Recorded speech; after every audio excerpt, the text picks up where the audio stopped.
संग के हरि कथाएं नहीं प्राप्त होती, और जब तक हरि की कथाएं नहीं प्राप्त होती तब तक हमारे जीवन में जो संशय है, मोह है, भ्रम है, तब तक ये नष्ट नहीं होते। और जब तक ये नष्ट नहीं होते ना, तब तक परमात्मा के चरणों में अनुराग नहीं उत्पन्न होता।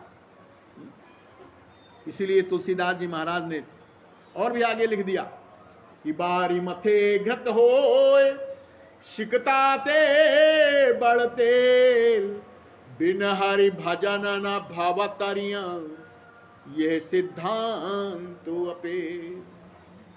इसीलिए बाबा तुलसीदास जी महाराज ने आगे भी लिख दिया कि भक्ति स्वतंत्र शकल गुण खानी, भक्ति स्वतंत्र शकल गुण खानी, बिन सतसंग न पावहि प्राणी, बिन सतसंग न पावहि प्राणी। कि बिन सतसंग विवेक न होई, बिन सतसंग विवेक न होई, राम कृपा बिन सुलभ न सोई, राम कृपा बिन सुलभ न सोई।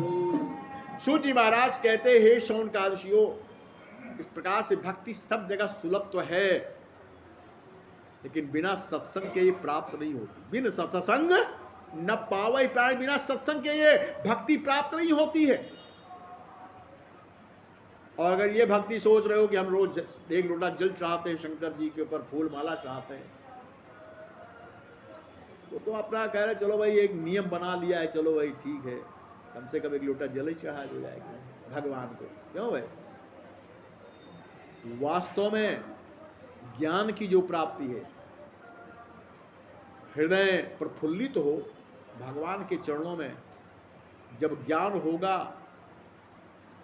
वैराग्य होगा। वैराग्य तभी आता है जब मनुष्य सत्संग करता है, और जब तक मनुष्य सत्संग नहीं करता तब तक उसके अंदर ज्ञान का उद्गम नहीं होता, उसका विवेक भी नहीं जागृत हो पाता। और जब विवेक नहीं जागृत होगा तो भक्ति क्या खाक करोगे आप? खैर, सूत जी महाराज कहते हैं, हे शौनकादशियों, इस प्रकार से भगवान श्री कृष्ण महाराज स्वयं ब्रजमंडल में रहते हुए नाना प्रकार की लीलाएं कर रहे हैं, नाना प्रकार की लीलाएं कर रहे हैं। और करते हुए किस प्रकार से सूत जी महाराज कहते हैं, शौनकादशियों, ऐसे ही कल के प्रसंग में जिस कथा का आप सभी लोग श्रवण कर रहे थे, किस प्रकार से बकासुर का भगवान श्री कृष्ण महाराज ने उद्धार किया था, और आगे की कथा में वर्णन मिलता है। एक दिन की और भी कथा, भगवान श्री कृष्ण महाराज आज ब्रजमंडल में समस्त ग्वाल बालों के साथ में किस प्रकार से गौ बछड़ों को चराते हुए नाना प्रकार की लीलाएं कर रहे। और आज की लीला क्या है? आज भगवान श्री कृष्ण महाराज वहां पर कबड्डी खेल रहे हैं, कबड्डी जैसा खेल। और कैसे खेले? कृष्ण भी हैं और बलराम भी हैं, और सारे ग्वाल बाल हैं। कुछ ग्वाल बाल कृष्ण के पक्ष में हो जाते हैं और कुछ ग्वाल बाल बलराम के पक्ष में हो गए। वहां पर दो संगठन बन गए, कह लो आप। एक तरफ कृष्ण है, एक तरफ बलराम है, उनके साथ में समस्त ग्वाल बाल है। और इतने में क्या होता है, इधर तो तैयारी हो रही, दोनों भागों में जब वो दोनों बट गए, कृष्ण और बलराम, सूत जी महाराज कहते हैं, हे शौनकादशियों, उसी समय की घटना है। एक दैत्य है जिसको कंस ने ही भेजा, क्योंकि कंस ने स्वयं बकासुर के वध के उपरांत स्वयं महाराज कंस ने किस प्रकार से आज ये संबरासुर नाम का दैत्य है, बड़ा मायावी भी है और बड़ा विकराल भी है। कंस ने उसे उस समय बुलाया, जैसे ही ध्यान किया संबरासुर वहां प्रकट हुआ। कहिए महाराज कंस, मेरे लिए क्या आज्ञा है? कैसे याद किया आपने मुझे? कैसे आपने याद किया? तो स्वयं महाराज कंस कहने लगे कि हे संबरासुर, तुम इसी समय ब्रजमंडल में जाओ और ब्रजमंडल में जा करके तुम स्वयं वहां स्वयं नंद बाबा के पुत्र होंगे जिनका नाम कृष्ण और बलराम है, और मैं चाहता हूं कि तुम उन दोनों का काम तमाम कर दो जाकर के, यानी उनको मार डालो। संबरासुर कहने लगा, महाराज इसमें मेरे लिए कौन सी बड़ी बात है, मैं अभी पहुंचा और जा करके मैं दोनों का काम तमाम कर दूं। सूर्य महाराज कहते हैं, हे सौनकादियों, संबरासुर, असल में ये कबड्डी का खेल तो हम नहीं था, असल में ये चोर सिपाही का खेल खेल रहे थे, कृष्ण और बलराम, चोर और सिपाही का खेल। और ये चोर सिपाही का खेल कैसा था कि किस प्रकार से एक चोर बनता था, एक सिपाही बनता था। तो जो सिपाही बनता था वो चोर जो बनता था उसके ऊपर सवार, घोड़ैया सवार होकर के फिर एक गंतव्य स्थान है उस स्थान तक ले जाना था। अगर उस स्थान तक नहीं ले जा पाया तो उसको पुनः चोर बनना पड़ता, फिर दोबारा चोर बनना पड़ता। ये खेल चल रहा था। हुआ क्या, उसी समय संबरासुर नाम का दैत्य वहां पहुंच गया, और पहुंचने के उपरांत शिव जी महाराज कहते हैं, शौनकाय पहुंचने के उपरांत क्या हुआ भाई, वो भी एक साधारण मनुष्य के रूप में जा करके मिल गया। मिलने के उपरांत स्वयं कहा, भाई मैं भी खेलूंगा, मैं भी खेलूंगा।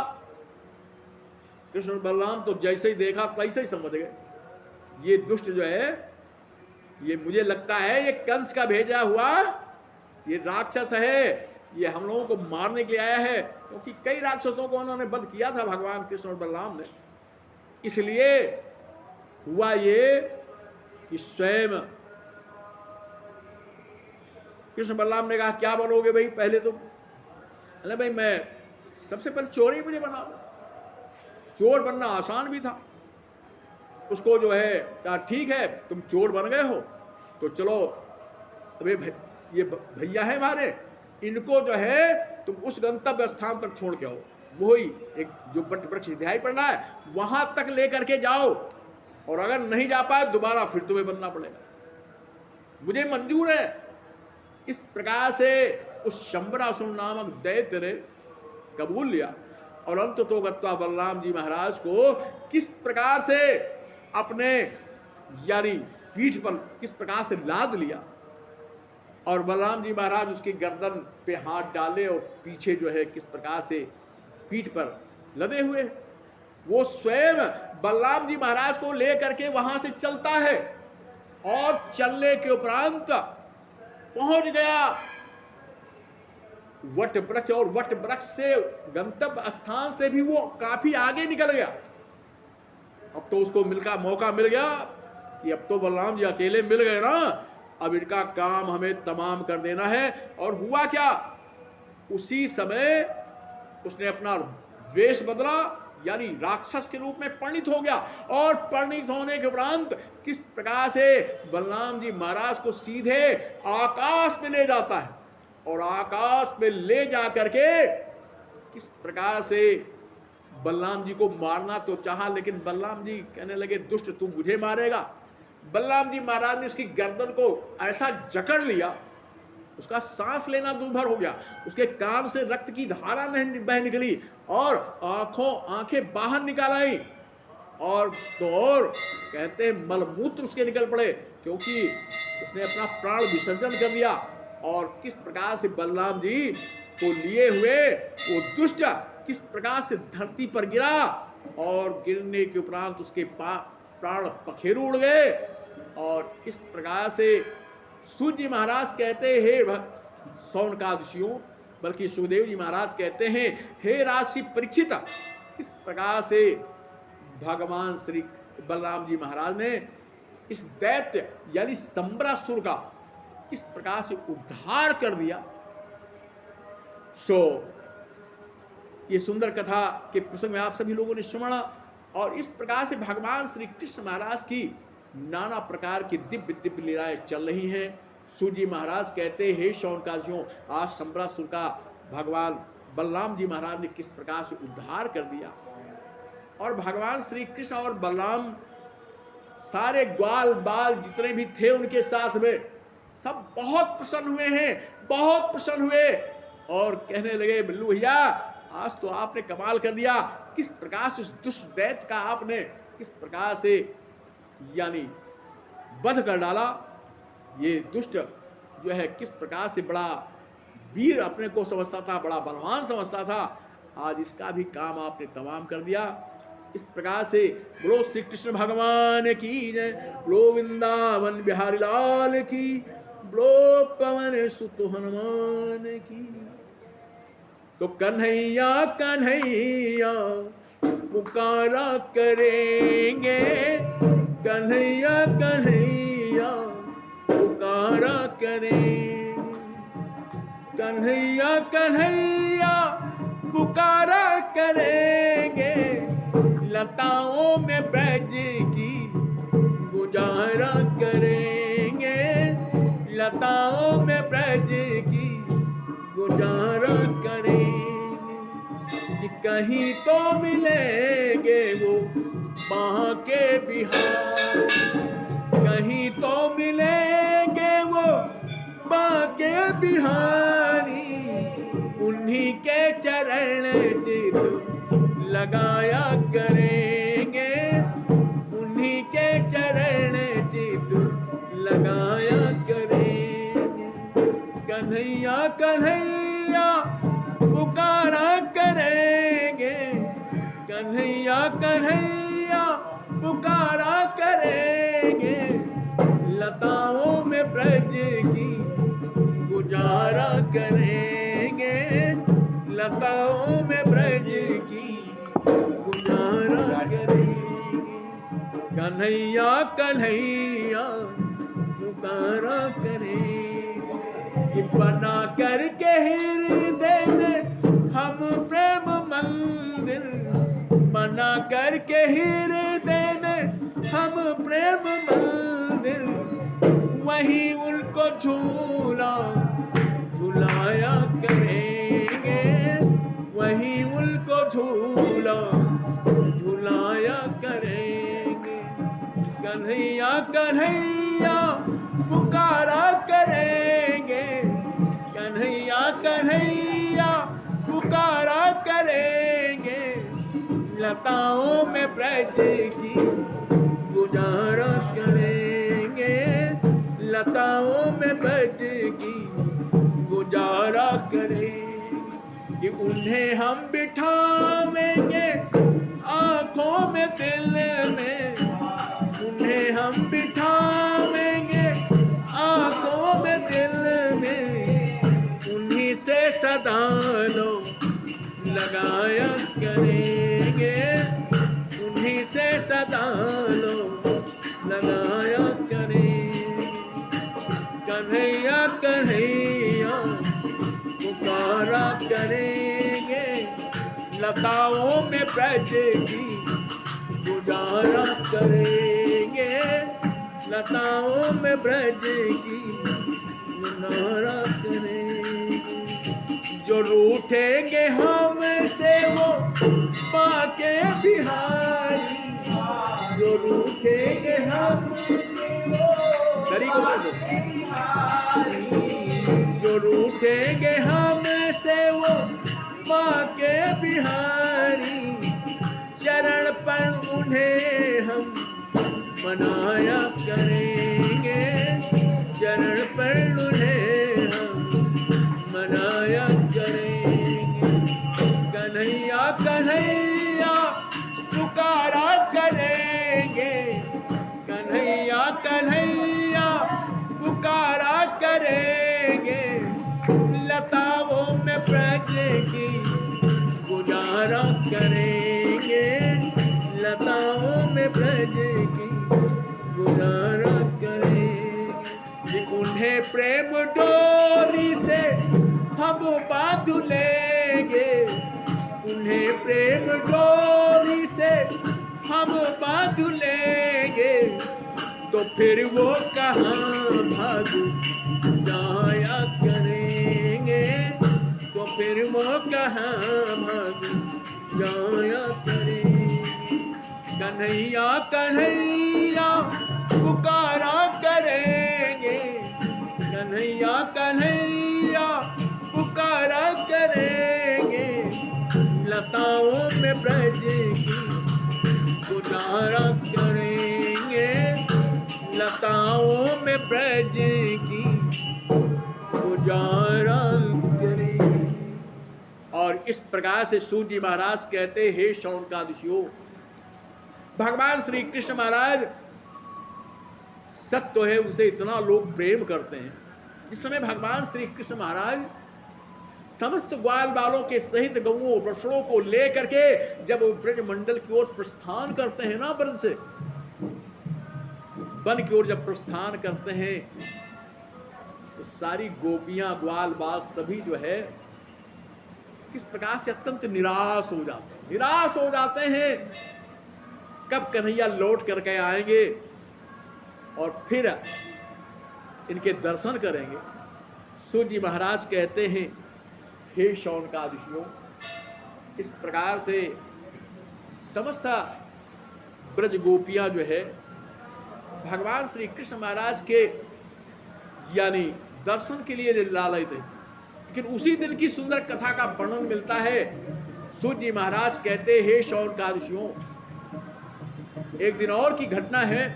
भगवान श्री कृष्ण महाराज समस्त ग्वाल बालों के सहित किस प्रकार से ब्रजमंडल में पहुंच गए।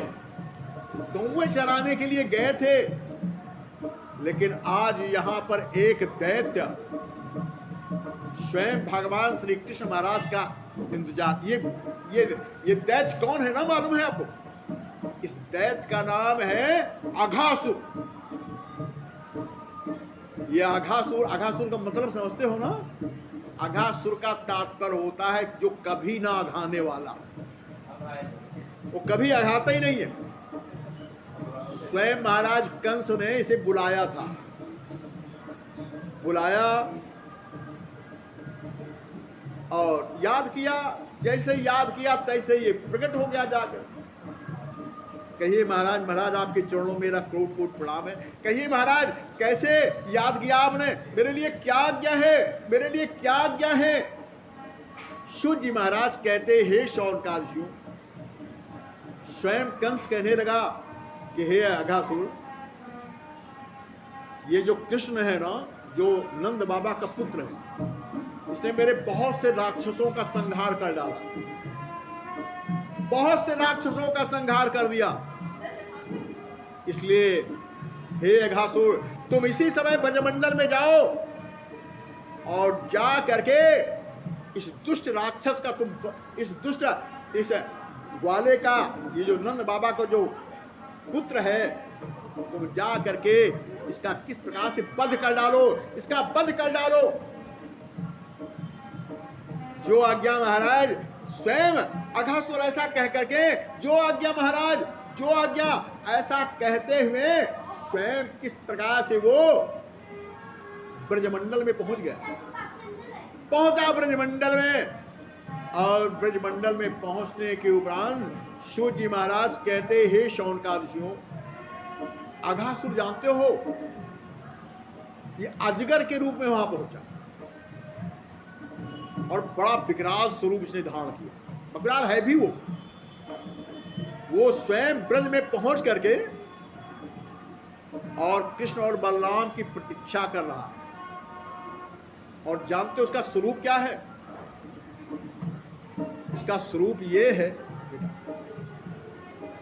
सूत जी महाराज कहते, हे शौनकादिशियों, ये अजगर तो है ही, लेकिन स्वयं इसने अपना मुख जो है आकाश में लगा रखा है और नीचे का हिस्सा जो है ना, वो जमीन में लगा रखा है।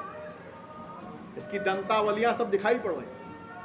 दंतावलियां तो ऐसी दिखाई पड़ रही हैं मानो जैसे एक पर्वत के बाद दूसरा पर्वत, दूसरे पर्वत बाद तीसरा पर्वत, इस प्रकार से दिखाई पड़ रहा है। बल्कि इसकी जिह्वा है जो ना, वो जिह्वा तो ऐसी प्रतीत होती है जैसे कोई जीटी रोड हो, और इस प्रकार से इसकी आंखें जैसे भाड़, इस प्रकार से ये बड़ा विकराल दैत्य स्वयं जा करके कृष्ण और बलराम को खा जाने के लिए प्रतीक्षारत है। सूत जी महाराज कहते हैं, हे शौनकार ऋषियों, उसी समय की घटना, कृष्ण और बलराम भी अपना गौवे लेके चले गए, चरा रहे, गर्मी का महीना है, भयंकर गर्मी, जैसे आजकल गर्मी पड़ रही है ऐसे गर्मी पड़ी, ब्रजमंडल में भी गर्मी पड़ती है। सूत जी महाराज कहते हैं, हे शौनकार ऋषियों, उस दिन ऐसा है, खैर भगवान श्री कृष्ण महाराज ग्वाल बालों में जितना प्रेम था, उतना प्रेम तो मैं आजकल अपने हिंदू भाई में तो नहीं देखता हूं, लेकिन मुसलमानों में कुछ ज्यादा ही मैंने देखा है। क्या देखा मालूम है? वो सारे एक साथ बैठ जाएंगे, एक ही थाल में खाना खा लेंगे, मालूम है? देखा, एक थाल। लेकिन ये वो प्रेम, ये उनका अपना प्रेम है। हमारे समय में भी मैं बता रहा हूं कि सब लोग हम जाते थे अपने मित्रों के साथ में, जब स्कूल जाते थे सब एक ही साथ, जो भी खाना है चबेना है सब एक साथ बैठ के खाते थे, सब मित्र लोग। भगवान श्री कृष्ण महाराज भी जब ब्रजमंडल में जाते तो घर से कुछ ना कुछ तो लेकर जाते थे, अपना टिफिन, आजकल उसको टिफिन कहते हैं। सभी लोग किस प्रकार से टिफिन ले करके ब्रजमंडल में जाते, और जाने के उपरांत क्या होता मालूम है ना? जब दोपहर की बेला आती तो होता क्या, अपनी गौओं को एक जगह खड़ी कर देते, और एक बड़े बड़े पत्तलों के ऊपर जितने ग्वाल बाल थे सब अपना अपना भोजन सब उसी पर उलट देते, और उलटने के उपरांत क्या होता था मालूम है? सारे ग्वाल बाल कृष्ण बलराम, ये नहीं उन्हें ये ग्वाल है बाल ऐसा कुछ नहीं, भगवान श्री कृष्ण महाराज समस्त ग्वाल बालों के साथ में बैठ करके स्वयं भोजन करते, एक दूसरे को खिलाते भी, एक दूसरे को खिलाते भी। सूत जी महाराज कहते, हे शौनकादि ऋषियों, खैर इस प्रकार से सब लोगों ने भोजन आदि किया। इधर गौवें पता नहीं कहां निकल गई। गौवें जो थी ना, क्योंकि उनको तो एकत्रित करके खड़ा किया था, लेकिन वो गौवें कहां गई? कुछ ग्वाल बालों को याद आए हैं, वो गौवें पता नहीं कहां चली गई। तो गौवें चले गई कहां? जिस ओर अघासुर खड़ा था ना, उसी ओर वो गई गौवें निकल जाती। निकल तो गई वो गौवें, लेकिन हुआ क्या कि स्वयं ग्वाल बालों ने देखा या तो सब गौवें वहां चली गई। तो कुछ लोगों ने कहा, कन्हैया वो देखो ना, वो सारी ग्वाल गौवें जो हैं किस प्रकार से उधर पता नहीं कहां चली गई हैं। तो भगवान श्री कहने, जाओ भाई हाँक लो जाके। स्वयं वे दो चार ग्वाल बाल जो खाना खा चुके थे, वे स्वयं पानी भी नहीं पिया भी, और स्वयं गौओं को देखने के लिए चले आते हैं। तो जब गौओं को देखने के लिए गए तो वो गौवें जो है अघासुर के मुंह में जा चुकी थी, लेकिन वो असल में गौओं का शिकार तो नहीं करना था, उसे तो केवल कृष्ण और बलराम का ही काम तमाम करना था। इसलिए वे ग्वाल बाल गए, और जब अंदर गए उसके मुंह में चले गए, ग्वाल बाल भी चले गए। जाने को उपरांत गौओं को हाका तो सही, लौटाया गौओं को, उसके मुंह से लौटा लाए, लेकिन आगे जो है और आगे नहीं जा गए, आगे थोड़ा सा और आगे बढ़े भी वो, तो देखा वहां इतनी मदाहिंद आ रही थी जैसे मांस की सड़न।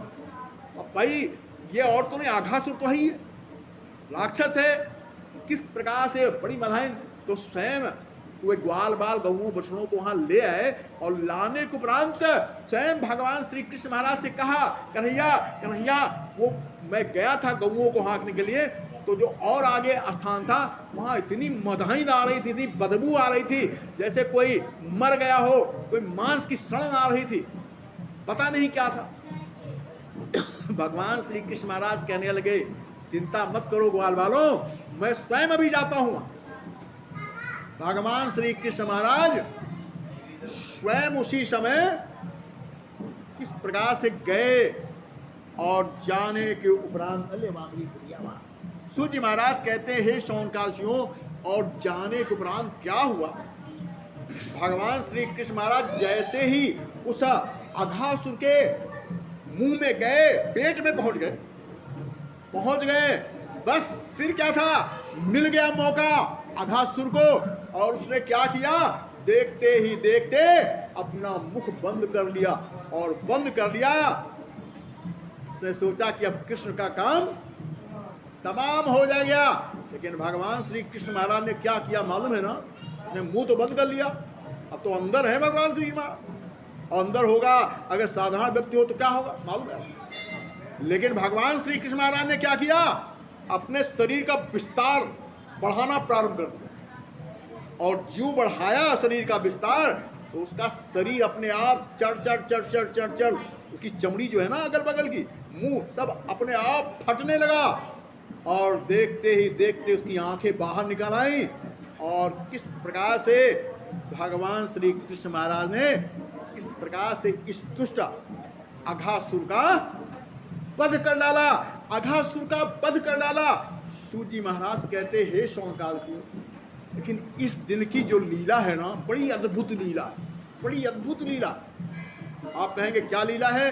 उधर भगवान श्री कृष्ण महाराज वहां से चले जहां अघासुर का तो वध कर डाला, लेकिन जब वहां से चले तो चलने के उपरांत जब उस स्थान पर पहुंचे जहां पर ग्वाल बाल गांव में जहां पर भोजन कर रहे थे, गांव में बछड़े भी जहां खड़े थे, भगवान श्री कृष्ण महाराज जब वहां पहुंचते हैं ना, तो पहुंचने के उपरांत उन्होंने